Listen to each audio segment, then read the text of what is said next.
નમસ્કાર દર્શક મિત્રો, મિરર ઓફ ધી વર્લ્ડમાં આપ સૌનું હાર્દિક સ્વાગત છે। વડોદરા શહેરના સારાભાઈ કમ્પાઉન્ડમાં એટલાન્ટિસ કે10 કોમ્પ્લેક્સમાં આવેલી એક કંપનીમાં મહારાષ્ટ્રથી રોજ આવતા ટેમ્પાવાળાએ પૂરઝડપે ટેમ્પો ચલાવી નજીકમાં આવેલી લિટલ ભારત રેસ્ટોરન્ટમાં કાચ તોડી પાડી ઘૂસી જતા અકસ્માત સર્જાયો। નસીબ જો કે રોજ હોટલની બહાર બેસતા દંપતી તે જગ્યાએ બેઠા નહીં હોવાથી આ બાદ બચાવ।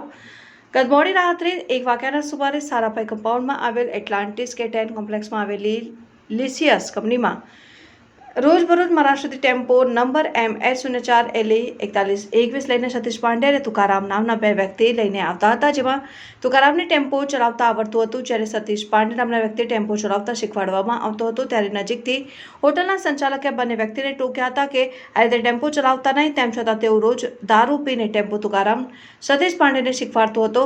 દરમિયાનમાં આજે સતીશ પાંડે ટેમ્પો ગફલતભરી રીતે ચલાવી લિટલ ભારત રેસ્ટોરન્ટના કાચ તોડીને ટેમ્પો હોટલમાં ઘૂસી ગયો હતો, જેની નીચે એક એક્ટિવા દબાઈ ગયું હતું ને આ હોટલના સંચાલક દંપતી જે જગ્યાએ ટેમ્પો ઘૂસ્યો હતો તે જગ્યા ઉપર બેસતા હતા, પરંતુ નસીબ જો કે તે જગ્યા પર આજે બેઠા નહીં હોવાથી તેમનો આપાત બચાવ થયો હતો। પોલીસે ઘટના સ્થળે પહોંચી જઈ તપાસ હાથ ધરી મહારાષ્ટ્રના તુકારામ અને સતીશ પાંડેની અટકાયત કરી પૂછપરછ હાથ ધરી છે।